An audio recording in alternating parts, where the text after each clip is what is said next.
Bueno, bienvenidas a otro capítulo de Roberto Alejos Podcast.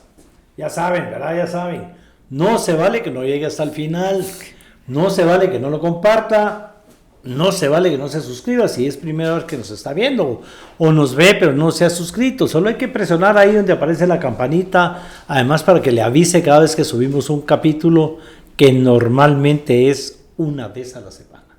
Aunque ya saben ustedes que tenemos capítulos especiales ahora, ¿verdad? El Emetra, hablando sobre un grave problema, el tráfico y el tránsito, las dos cosas que son distintas. El tráfico ocasiona un tránsito terrible, y nuestro club de lectura con Alfonso Portillo. Esos son dos capítulos extras, por lo menos una vez al mes cada uno.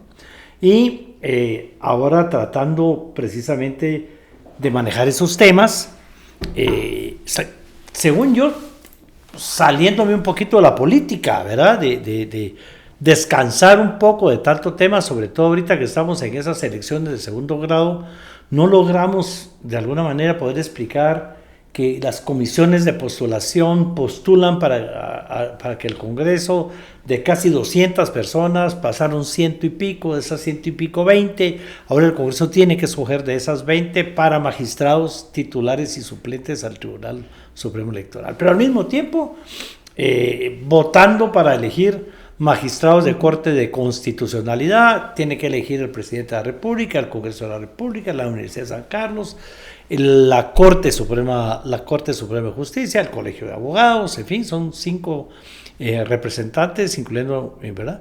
Y un titular y un suplente, y al mismo tiempo arrancó el proceso, todo el mundo presentando expedientes ante otra comisión de postulación para escoger de ahí a quienes le van a presentar al presidente de la República para fiscal general de la Nación o jefa del Ministerio Público.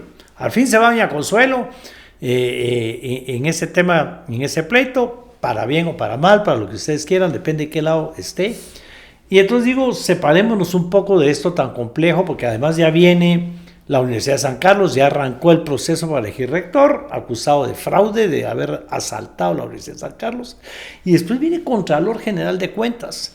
Y entonces digo, descansemos, hablemos un poco sobre la antigua Guatemala, porque estamos perdiendo la antigua. Y al final resulta que también tiene que ver con política. El Congreso tiene ahí una ley que no hay modo que pase para cambiar de una vez por todas ese Consejo de Protección de la Antigua Guatemala, pero además la ministra tiene una obligación de pedirle a la UNESCO que nos ponga entre las ciudades en riesgo, porque a ver si así el gobierno voltea a ver, el Estado voltea a ver, el sector privado voltea a ver, y salvemos a la Antigua Guatemala.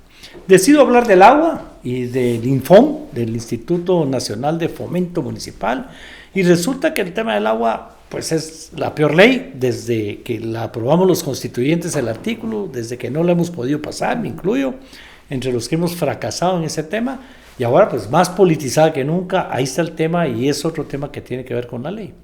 En Emetra le echamos la culpa a Emetra de Tránsito, y resulta que no, que es culpa de que no hemos hecho un anillo periférico. El que tenemos es medio anillo, de aquellos anillos que les falta lo de abajo. No se hizo el segundo anillo, no se hizo el anillo metropolitano que debería, para que no entremos a la ciudad, pero además vamos a tocar, les voy a anunciar de una vez, el tema del transporte. Hay que contar que Yamatei sacó los buses de circulación por la pandemia, y que esos buses nunca regresaron porque les quitaron el subsidio, además de que se les pegó el motor, ¿verdad? Y que ahora, aunque la municipalidad comprara los 3,000 buses, no tiene plata para hacerlo.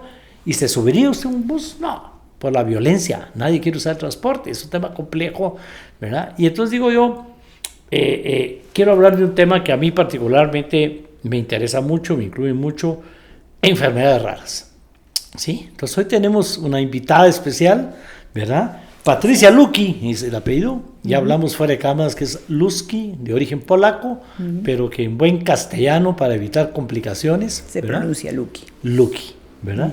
Para hablar, pero también al final ahí van a ver cómo el tema vuelve a parar en el Congreso de la República, vuelve a parar en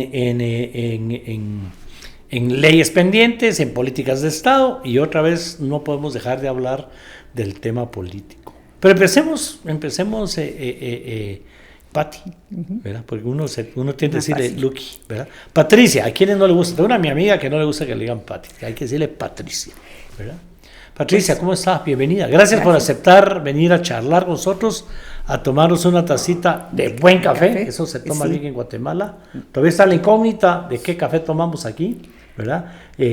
Por lo menos en este programa, ya lo vamos a contar. Ah, bueno, será en el programa. No, en este programa, en ese tema. Pero gracias de verdad por venir a charlar, a tomarnos una tacita de café y hablarnos un poco primero pues hay una fundación, Ángel, pero Ángel es un nombre corto y bonito para un nombre largo. Para un nombre largo. Bueno, ¿quién es en realidad quién es una Patricia Luqui asociación. y qué es Ángel?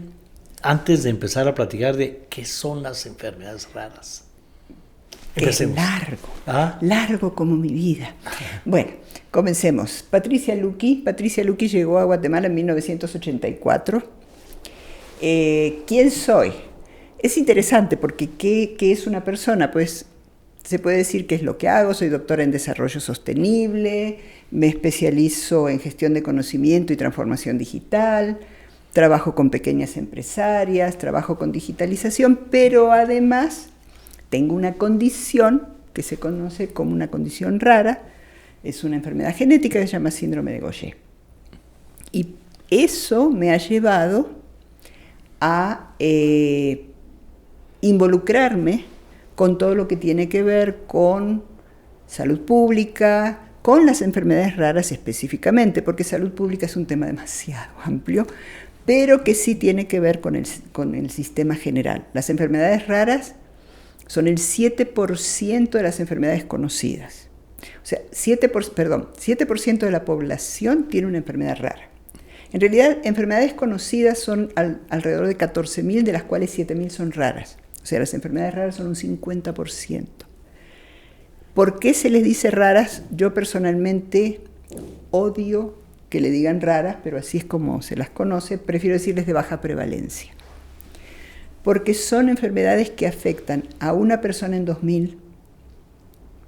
Entonces, ¿qué implica? Implica que son pequeños colectivos que están afectados, que muchas veces no las reconoce un profesional, que a veces las reconoce pero las reconoce mal, que muchas de ellas no tienen tratamiento, muchas no tienen cura. Lo que sí sabemos es que tienden a ser crónicas, tienden a ser discapacitantes, es decir, pueden producir discapacidad, y desgraciadamente la gran mayoría afectan a los niños.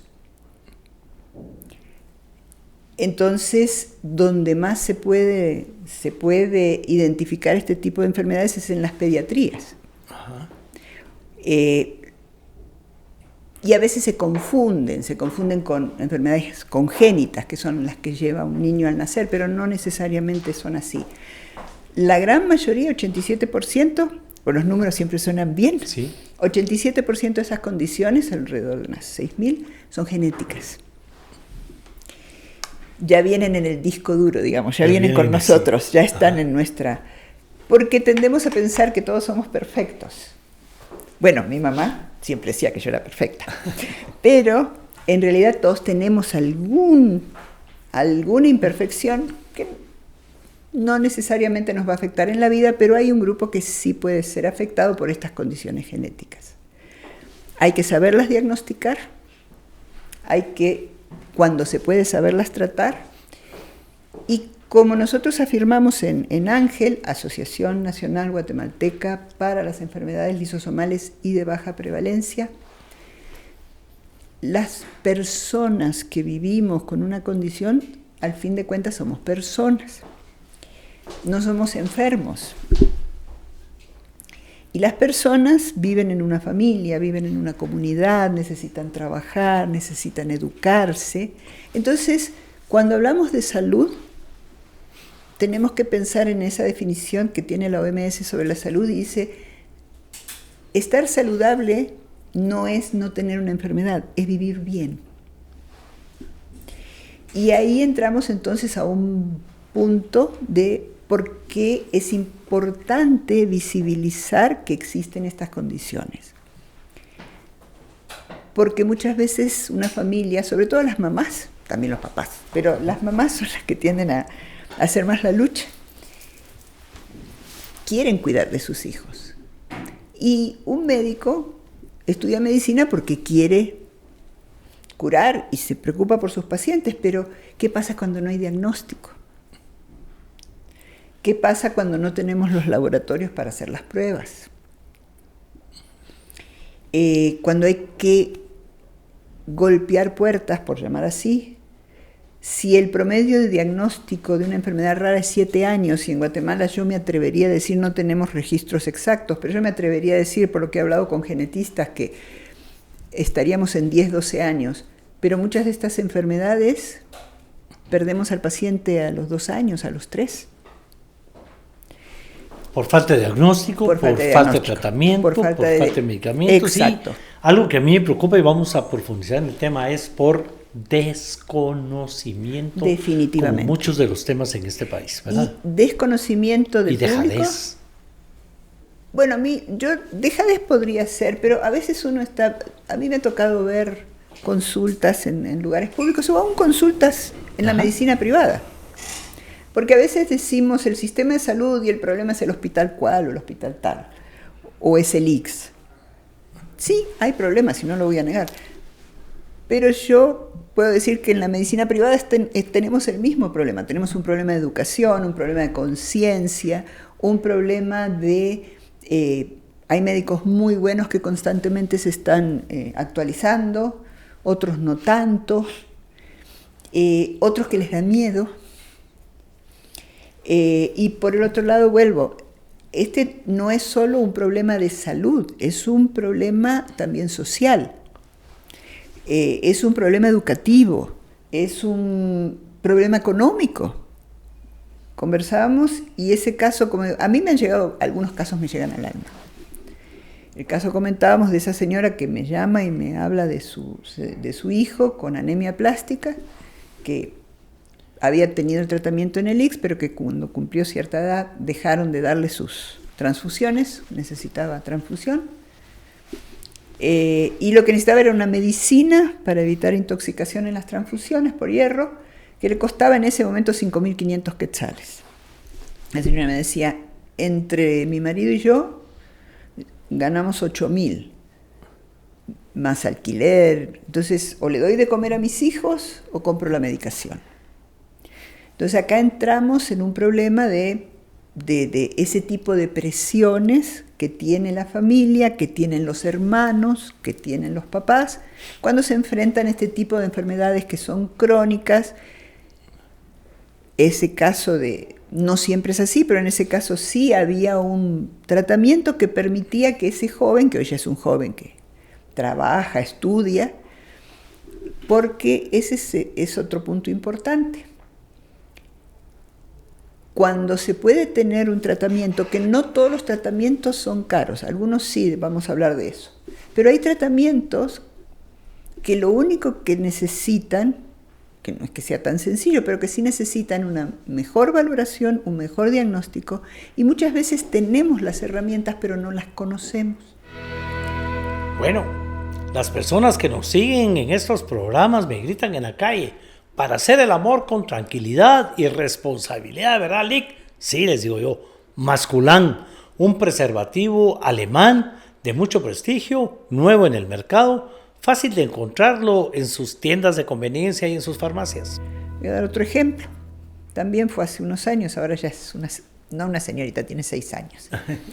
Pero me llaman hace unos años y dicen, una pacientita... en la pediatría del Roosevelt me llama un médico y me dice, me dijeron que usted sabe de eso porque es una enfermedad lisosomal. Yo no soy médico, pero dígame, yo averiguo. Es una enfermedad que se reconoce y se conoce como la enfermedad de la orina con olor a jarabe de arce, porque la pacientita no puede metabolizar ciertos, creo que son glúcidos, si me equivoco algún médico me jalará las orejas, y entonces no degrada correctamente y al expelerlo por la orina toma ese olor.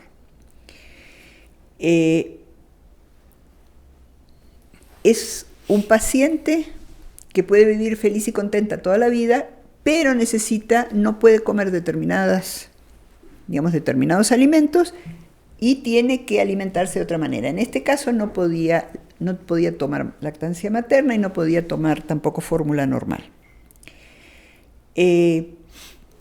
Los botes de fórmula en ese momento estaban alrededor de 900 quetzales el bote y necesitaba 4 al mes. Obviamente el sistema público no se lo iba a dar, tampoco el ICS, porque como era fórmula no se considera medicina. Pero comentando con integrantes de la Comisión de Salud del CONCYT, comisión que hoy presido, no por el honor, sino porque nadie más quiere,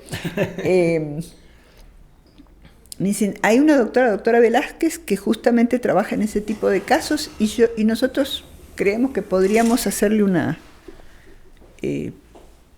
fórmula aquí en Guatemala. Y en efecto así se hizo. Y en efecto esa bebé que probablemente iba a fallecer por falta de una fórmula que venía del exterior, sí se le pudo hacer una fórmula aquí.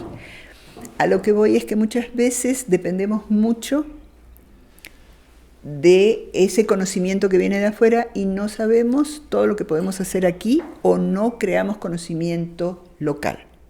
Ahí quiero hacer un alto, porque digamos, es un tema que me interesa mucho, y es la famosa interpretación de las leyes, de los reglamentos, y yo quiero llegar a que platiquemos del tema que ese país vive de moda, el amparo, ¿verdad? Aquí acabamos de hablar mucho del amparo, aquí un procurador de derechos humanos que le pusieron de apodo el amparito, y todo para en la Corte de Constitucionalidad, incluyendo ese tema, pero vamos a llegar hasta ahí. Pero, digamos, impresionante que el ICS no le pueda dar esa leche porque es una fórmula y no es un medicamento, ¿verdad?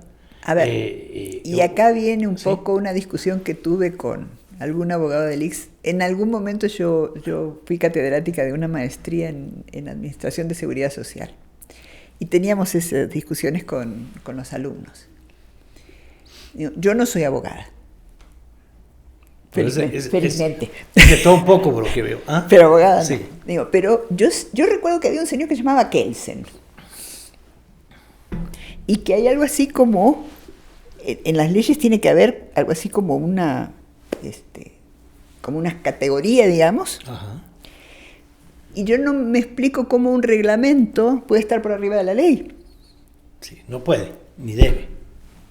Ajá. Pero hay un reglamento que especifica que no se da nada, ni en el ICS ni en el sistema público se dan medicinas que no estén registradas dentro del registro de medicinas aprobadas.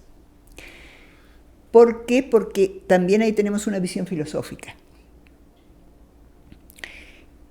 La visión filosófica es el ICS no atiende al individuo, atiende a las condiciones. Y ahí, como digo, el ICS o el sistema de salud pública, ahí es donde uno como persona dice, pero no, yo no soy mi condición.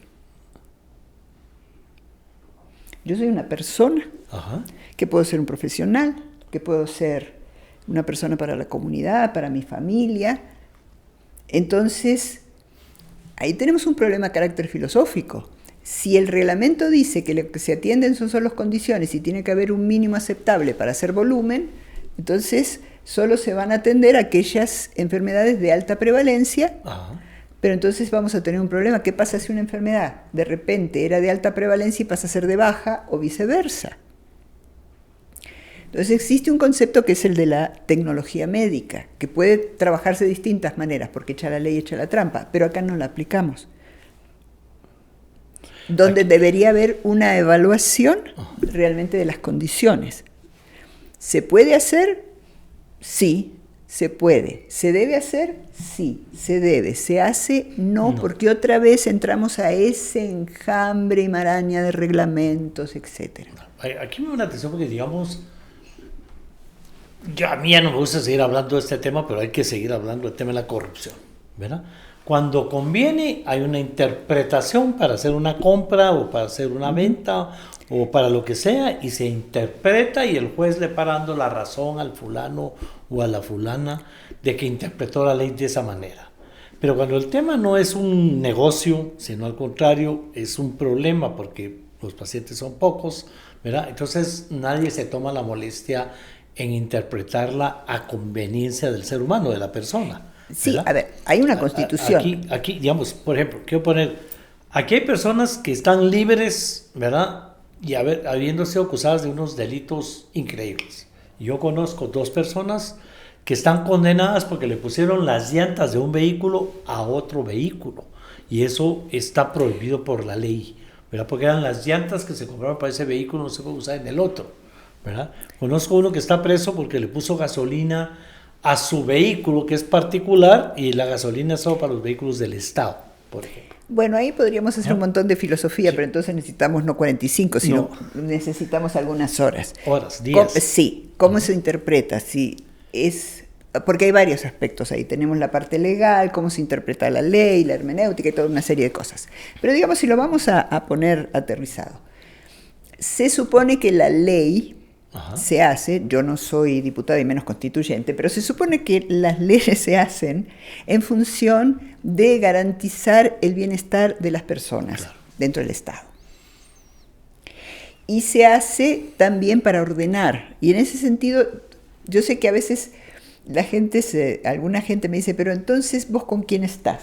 ¿A favor o en contra? Bueno, estoy a favor de los que están en contra y en contra de los que están a favor. Pero necesitamos leyes, necesitamos burocracia, necesitamos orden, porque si no es un desorden. Pero la pregunta es cómo se interpreta. Entonces, si yo interpreto un sentido de la ley, yo entiendo que la Constitución Política de la República, yo entiendo que el Código de Salud están hechos para proteger a las personas, a la comunidad.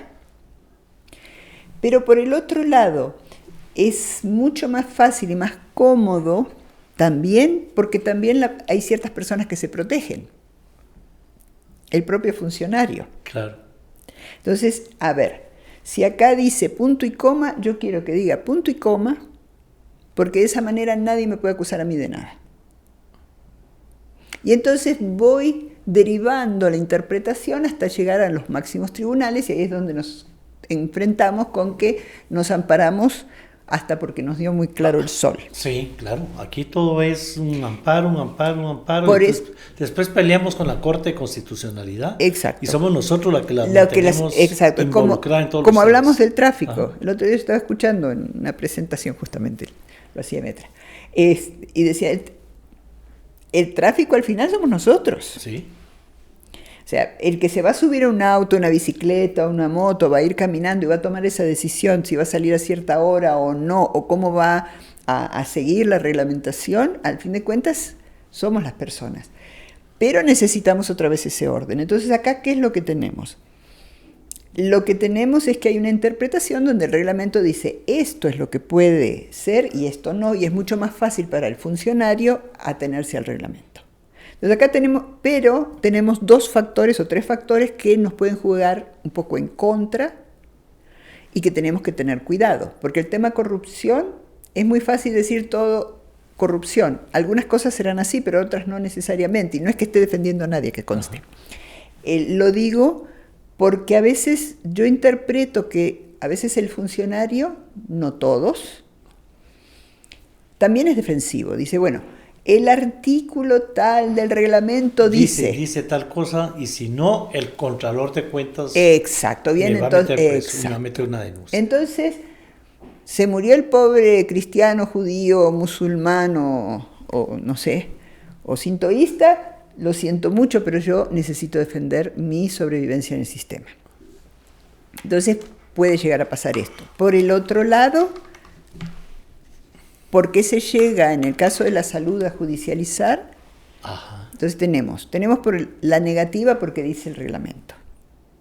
Aun cuando, hablando con el propio funcionario, él entiende, pero tiene que cubrir. Entonces, yo no, pero hay otras vías. Y esas vías de escape se pueden usar para bien o para mal. yo diría que en general se usan para bien, pero tenemos que tener mucho cuidado porque en cómo la usamos. En cómo la usamos. A ver, pero por eso es preferible ordenar la casa, ordenar como la ley, las leyes como deben ser. Hemos hablado de que hay necesidad de una ley. Personalmente considero que sí. A ver, filosóficamente yo diría que no debería porque ¿verdad? Está la Constitución, está el Código de Salud. ¿Por qué voy a hacer una ley para cada condición? Para cada tema. No tiene sentido. Pero ¿cómo lo interpreto? Entonces, bueno, voy a ordenar un poco mejor para que se pueda interpretar un poco mejor. Voy a volver al tema de las enfermedades raras y los ejes con los que trabajamos. Se necesita investigación local. No hay. El ejemplo que di. Si tuviéramos mejor investigación local, y ahí entran las universidades, los institutos, si tuviéramos un mejor trabajo de registros, registrar pacientes, familias como corresponde, podríamos tener mejor epidemiología. Entonces, no le puedo echar culpas a unos o a otros. Y bueno, en caja abierta hasta el justo peca. Hasta el justo peca. Bueno, vamos a un resumen. Mire, primero, enfermedades raras, estamos hablando de alrededor de 7,000 enfermedades. El 50% aproximadamente del total de enfermedades que hay en el mundo, de 14,000 enfermedades registradas. ¿Estoy aprendiendo bien? Total. Bueno, estrellita. Estrellita. 2, ¿verdad? Se les llama raras, pero porque son de baja prevalencia. De baja prevalencia, o sea, pocas personas las tienen. Exacto. Y por eso se le llama raras. Pero, por ejemplo, en Guatemala hay enfermedades como el lupus, por ejemplo, espina bífida, que son parte de las enfermedades raras. Y aquí en otros países son consideradas así. Aquí se vuelven comunes por la desnutrición, por la falta de prevención, por una serie de condiciones, incluyendo la endogamia, ¿verdad? Porque como son genéticas, también tiene que ver en comunidades aisladas, etc. Tercero, y digamos otro tema es, la mayoría de estas enfermedades no las cubren los seguros privados. No. ¿Verdad? No la mayoría, la ninguna. Mayoría. Ajá. Porque como son enfermedades congénitas, entonces eso no incluye. Exacto. El tema del tema de los seguros privados es un tema que también le vamos a entrar aquí. Aquí ya tomamos el seguro del vehículo cuando se llama el riesgo, pero el tema de los seguros es un tema también es un tema.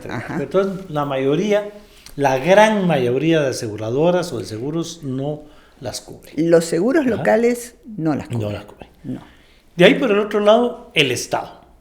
De por sí tenemos un problema exageradamente grave en materia de poder atender los problemas más comunes, urgentes, graves, ahora sobre todo los temas de violencia, las motos que están ocupando el primer lugar, ¿verdad? Para poder atender desde lo público los servicios médicos, las emergencias, no digamos problemas de enfermedades de largo plazo, temas terribles como el cáncer y otros temas, que cuando no son tratadas crean más cuello de botella en las emergencias. O sea, si yo tengo un problema, una emergencia llena porque llegaron 5 motoristas quebrados, pero además llega esa persona que tiene que volver 5, 6, 7 veces porque por una fiebre, porque no fue por una hemorragia, hemorragias internas, problemas de respiración, y ya tuvieron que ir a caer a la emergencia.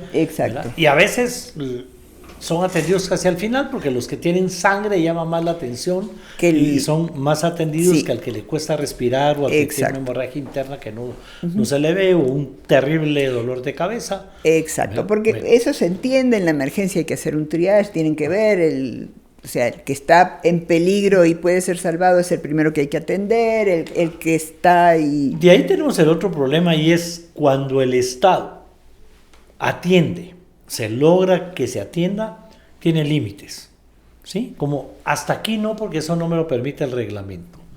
Hasta aquí no, porque esa medicina no está en la lista de medicamentos que yo puedo adquirir. Exacto. ¿Sí? Y puede ser que sea una medicina que está registrada en el país hace 25 años, pero nunca la ingresan a la lista. Claro. Porque también estamos hablando, y no lo vamos a negar, que hay medicinas, que estamos hablando de medicinas que pueden costarle al Estado por paciente 1 o 2 millones de quetzales al año, Sí. o más. No conozco ese tema, ¿verdad? Y entonces ahí se vuelve otro problema donde dice la gente, esa solo se la puede dar en el ICS, en el sistema, aquí en el San Juan, en el Roosevelt o en cualquier, no llegamos, no tenemos presupuesto para ese tipo de medicina. O, ¿verdad?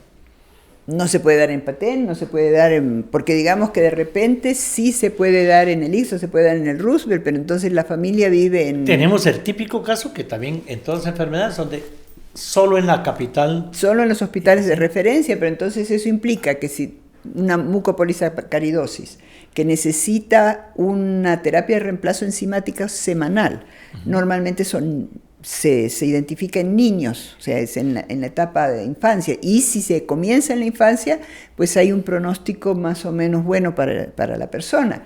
Pero entonces, ¿qué pasa? Y eso desgraciadamente yo lo he visto, en caso de una nenita, digo, o sea, he visto más de uno, pero digamos algunos que uno dice, pero le conseguimos el tratamiento, tienen todo un donante del exterior que puso, pero mire, tenían que venir de una aldea y para poder traer a la bebé tenía que venir la mamá y no podía venir sola, tenía que venir con los hermanitos, y entonces ¿cómo hacían para pagar la camioneta? Y entonces salió el abuelito diciendo, y bueno, no tenemos. Claro.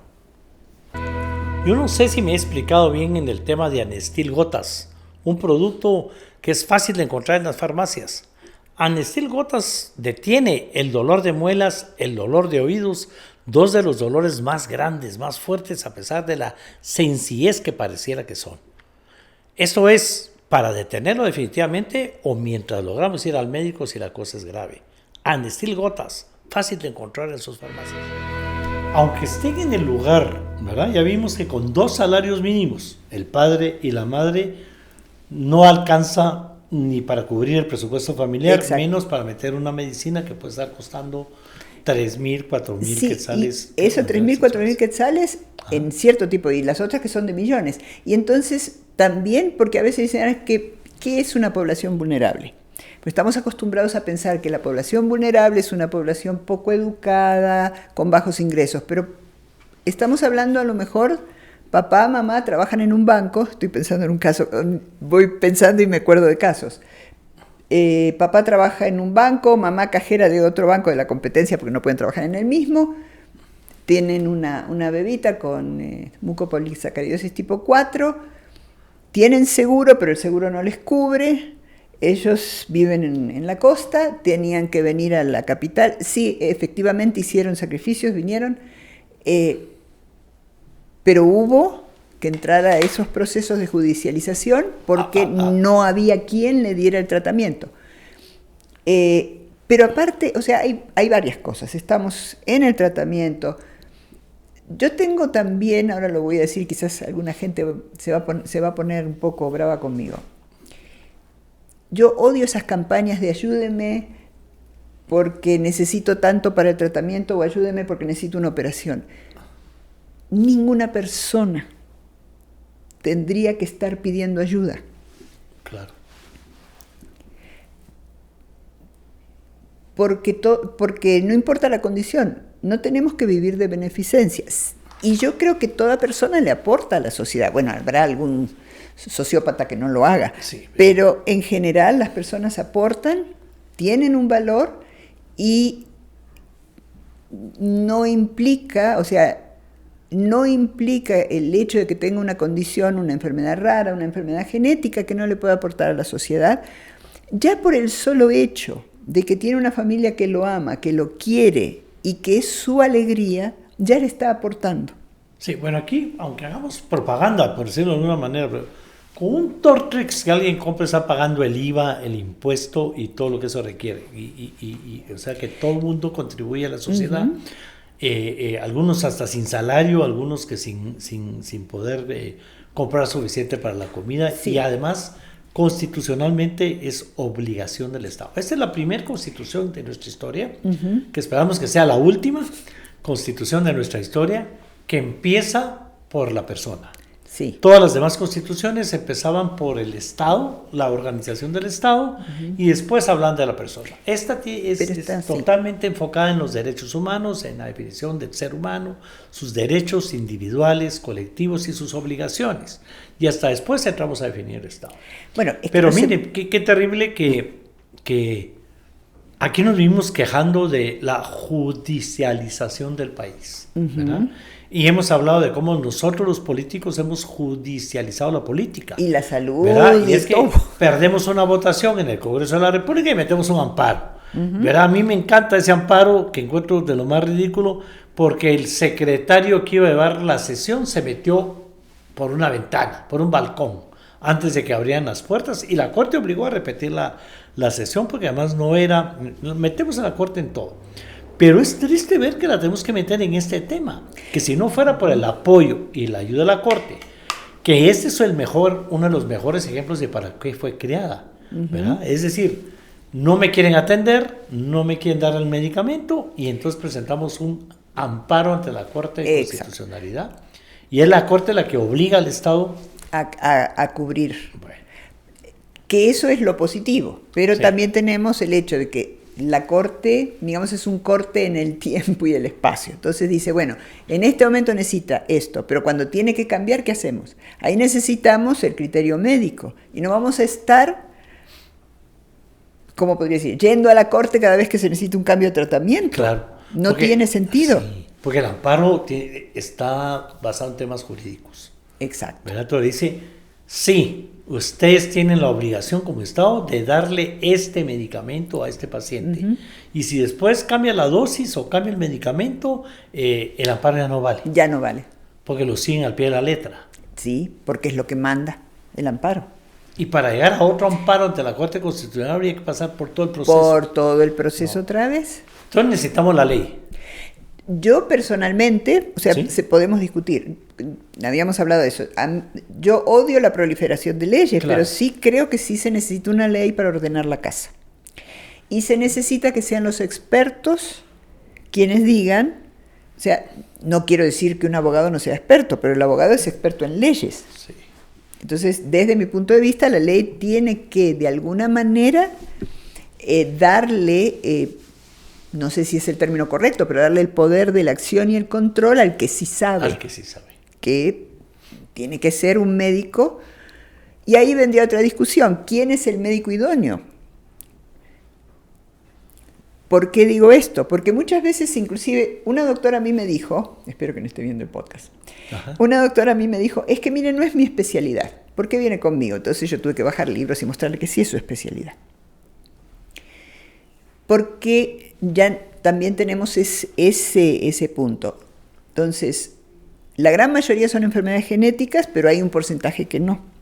Por otra parte, en este tipo de enfermedades que son multisistémicas, el genetista es muy bueno diagnosticando, no necesariamente siguiendo los síntomas del paciente, porque en algunas enfermedades se necesitará un hematólogo, en otras enfermedades se necesita un traumatólogo, en otras enfermedades un oftalmólogo.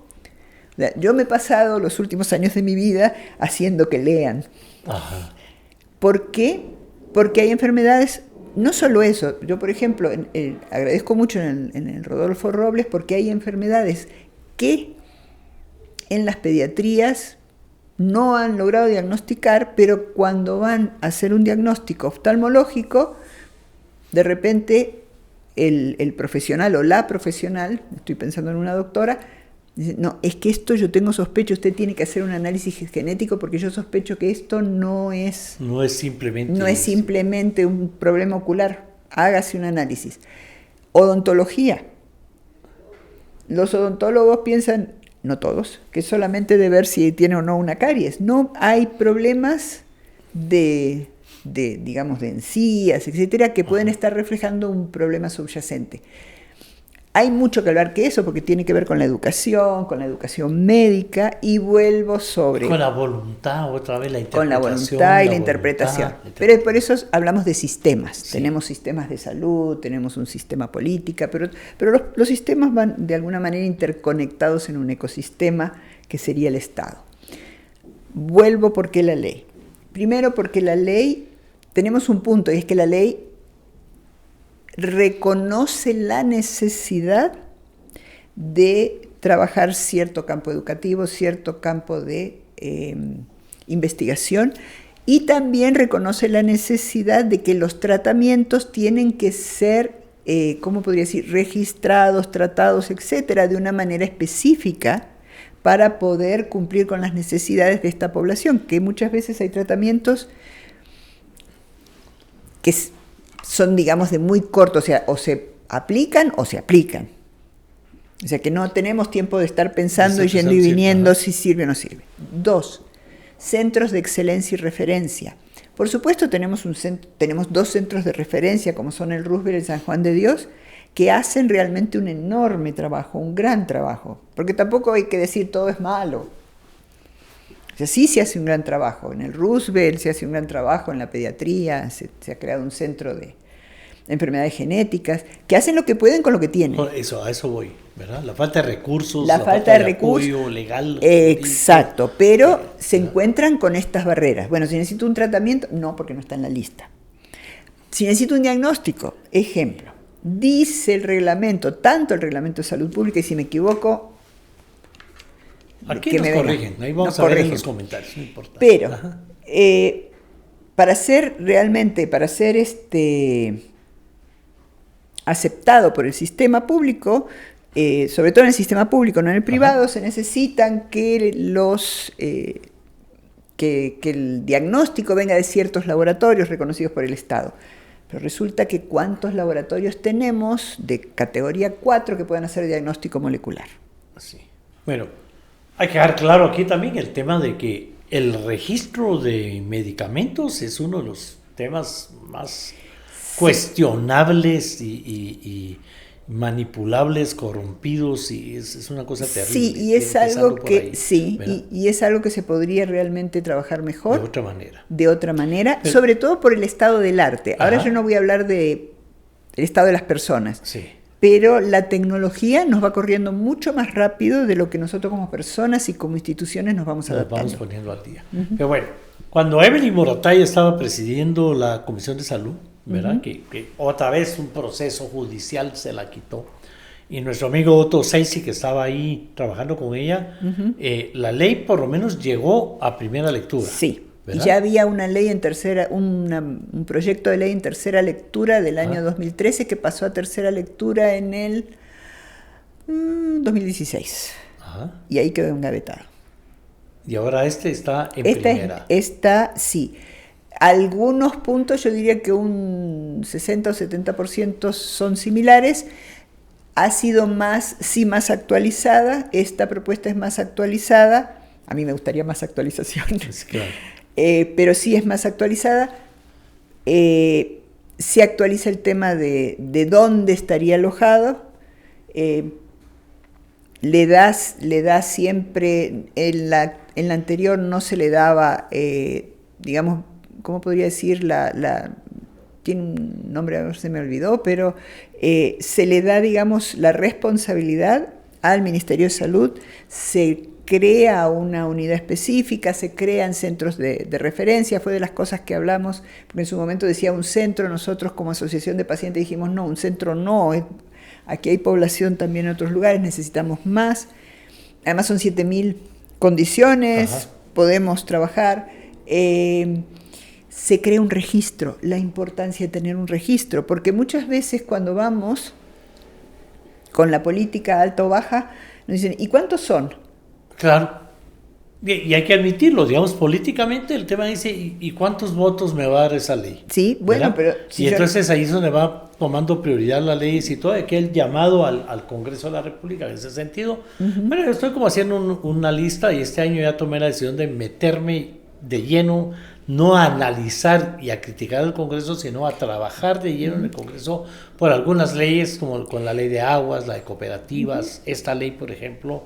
Cada vez que hago una entrevista me paro comprometiendo alguna ley, la ley de protección de la antigua, y yo creo que sí, que no podemos ser malagradecidos de lo que la vida nos dio, la experiencia en el Congreso, para pelear, sobre todo porque sí hay diputados y diputadas que trabajan con uno, que lo escuchan. Yo sí creo que ¿verdad? Sí. Yo prefiero pensar bien de todos. Muy bien. y los que hagan mal, pues así ya... Ya es problema de cada quien. Ya es problema de cada quien. Pero si y del MP y de todos los que vienen, ¿no? ¿Ah? No sé. No sé. Muy bien.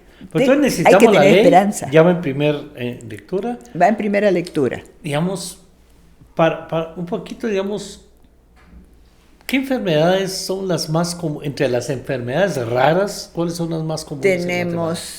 Tenemos registrado fibrosis quística. Ajá. Hay un estudio que hizo la Universidad de San Carlos, justamente mostrando que hay necesidad de trabajar más sobre eso. Tenemos galactosemia, fenilcetonuria. Hay enfermedades que son raras en otro, como por ejemplo la enfermedad renal crónica es rara en el resto del mundo, aquí no. Pero sí nos gustaría de alguna manera sí tenerlo en cuenta de que si son raras en otras partes habría que investigar por qué y posiblemente hay causas que podemos de alguna manera neutralizar. Ajá. para que se vuelvan más raras. Claro. Que hay que tener que ver con el tema de la salud preventiva, que es otro Exacto, tema, que ese ¿verdad? es otro tema y que ya nos estamos un poco comiendo el tema, pero el otro tema, o sea, 3 temas quiero de alguna manera resaltar. 1, la necesidad de tamizaje neonatal como política de salud preventiva. Eso implica que no es solamente tomar la muestra y ver hay posibilidades sí o no, sino que es trabajar sobre eso justamente para poder saber, en Guatemala, no estamos hablando de Reino Unido, no estamos hablando de Francia, Alemania, en Guatemala, cuáles son las condiciones, aunque son de baja prevalencia, pero cuáles son las más prevalentes para poder prepararnos. Ya. Entonces, tamizaje neonatal, ese es un punto. El segundo punto es, otra vez, epidemiología, es el registro. Y eso va de la mano con la resolución número 25 de la 78ª Asamblea de la Organización Mundial de la Salud, o sea, de la 78 el año pasado, que fue aprobada con el voto de Guatemala, donde se le dice a los estados y se instruye a los estados, por supuesto la OMS no le va a decir te obligo, pero sí se le instruye a los estados considerar a las personas que viven con una condición rara o poco frecuente y se le piden determinadas acciones, como crear un registro nacional, promover el diagnóstico temprano y oportuno y también la inclusión de los pacientes en educación y trabajo, porque muchas veces son excluidos solamente por su anatomía, por su forma de ser, que no quiere decir que no. Y el último es invitar al Congreso CEPCAL en la antigua Guatemala del 17 al 19 de junio, el colectivo para las enfermedades poco frecuentes de América Latina y el Caribe decidió que este año el Congreso va a ser aquí en Antigua Guatemala, en la Universidad Mariano Gálvez. Ángel es uno de los coorganizadores. La Secretaría Nacional de Ciencia y Tecnología, la tengo que nombrar porque la Comisión de Salud obviamente está inmersa en eso. Y estamos invitando, tenemos una mesa donde van a llegar diputados de México, de Uruguay, a discutir el tema de legislación. Nos encantaría que hubieran diputados. Bueno, aquí vamos a promover eso, yo me considero comprometer. Sí. Entonces, repitamos aquí, es... Del 17 al 19 de junio. Del 17 al 19 de junio. Sí. En la Universidad Mariano Gálvez, en la sede de la Antigua Guatemala. La sede de la Universidad Mariano Gálvez en la Antigua Guatemala. Sí. El que quiera ver el Mundial va a tener que hacerse un costadito, un momento. Va a tener que hacer un ratito ahí de parar, pero es una buena excusa. ¿Verdad? Sí. Voy a ir al Congreso y entonces se salen del trabajo aquí. Sí. Van a venir legisladores de diferentes partes del mundo, pero especialmente de México, que tienen mucha experiencia en el tema. Nos encantaría, y ahí va la invitación, yo se las voy a hacer personalmente a los miembros de la Comisión de Salud, a quienes aunque no estén presidiendo la Comisión de Salud, estuvieron ahí, asesores del Congreso para aprobar este tema. Médicos sobre todo para el tema de diagnóstico. Sí, para nosotros es muy importante. ¿Por qué traer y todo el esfuerzo que significa médicos, estudiantes de medicina, estudiantes de odontología, de ciencia de la salud, pero aún de educación? Porque tenemos experiencia que a veces es la maestra, la primera que se da cuenta de que algo hay que ahí hacer. me tema. Bueno, yo casi no cito a nadie. Digo aquí, si usted se ofendió, le invito a una tacita de café, así cerramos cierre, pero no se vale que yo no aproveche este programa para quejarme del ministro de Salud. Y es que precisamente en el CONCYT premiaron en alguna oportunidad algo fabuloso, que es una especie de cuarto móvil, una caja para atender a los pacientes. Esta caja la estaban comprando empresas del sector privado, y de repente el ministerio decide sacar un reglamento de cómo deberían de ser las cajas, y entonces ahora no las compra porque les da miedo si no llenan los requerimientos del Ministerio de Salud, cuando ni siquiera se están vendiendo al sector público. Y yo no he logrado que usted, señor ministro, ni siquiera me dé una cita para irle a explicar que tiene que derogar una cosa reglamentaria que hizo alguien como de cuarto grado en la categoría, digamos, porque se lo pidieron en otros gobiernos anteriores para robarse la idea. Entonces aquí el reto del ministro de Salud es que le pongamos atención a tantos temas. Yo sé que tiene muchos problemas más graves y más urgentes, pero la vida humana es la vida humana, y con una persona que padezca de un tema hay que ponerle atención. Sí, y eso es algo que creo que todos deberíamos, o sea, sí hay que ver hay que ver el trabajo en el sistema, y lo que hablábamos, este es el efecto mariposa. El efecto mariposa dice que a veces matar una mariposa en un lado del planeta genera toda una cantidad de reacciones que vienen a pegarle, digamos, a la gente en todas partes del mundo. Pero lo mismo pasa, una pequeña cosa en el Ministerio de Salud puede crear un impacto positivo en toda la sociedad. Una pequeña cosa en el sistema de ciencia y tecnología, una pequeña, por ejemplo, incluir la genética en los estudios de pregrado en ciencias médicas, Ajá. Eso puede impactar positivamente en la vida de un montón de personas. Entonces, aunque sean pasos pequeños, pero hay que darlos. Hay que darlos. Bueno, ya vieron. Aquí la gente nos critica, dice, usted critica a medio mundo, pero miren, hoy tuvimos una invitada que lejos de criticar ha dado las gracias por lo poco que se ha hecho, le echa flores a la gente, el esfuerzo que hace a pesar de los pocos recursos que hay. También critico. Pero También critico. hay que criticar, porque a la gente le encanta que uno critique para que se den cuenta, pero aquí venimos en tema de llamar la atención en ese tema tan importante. Volvemos a caer en lo mismo de siempre. Hay una ley que no camina, seguro no camina por falta de recursos, porque no se encuentra en el presupuesto el tema, o no camina porque no da los votos que quisieran los diputados, y entonces no le ponen atención a quienes la están impulsando. Vamos a investigar del tema. Bueno, ¿verdad? Si el 7% de la población, que es la media mundial, Ajá. Si el 7% de la población tiene una enfermedad rara, estamos hablando de 1.200.000 personas viviendo con una condición Ajá. poco frecuente que tiene familia. Bueno. Entonces, estamos ¿Sabe hablando... si hay votos, diputados? Ahí hay votos. Ajá. Bueno, Patricia Luqui, muchísimas gracias por aceptar venir a la tacita de café. Bueno, entonces a tengo que explicarnos, ¿verdad? Tacita de café. No se vale que no brindemos con café. Bueno. ¿Verdad? Ahí estamos, ¿verdad? Claro. Pero gracias por todo, y cada uno de estos temas yo aprendo muchísimo. Yo espero que ustedes aprendan mucho. Lo estamos haciendo cada vez más didáctico. Tratamos, por más que queramos, de salirnos de la política, y no se puede. Todo tiene que ver con las políticas de Estado, con la Constitución. Yo nunca me voy a salir del tema constitucional. Lo cierto es que hay mucho que hacer por este país y necesitamos involucrarnos todos, todas, apoyar de alguna manera. Recuérdense ahí de ese congreso en la Antigua Guatemala. Vamos a ver a hacer ejemplo. Pues no ofendimos a nadie, al ministro sí, en directo, pero si se sintió ofendido, una tacita de café todo lo arregla. Yo invito. Nos vemos hasta el próximo capítulo.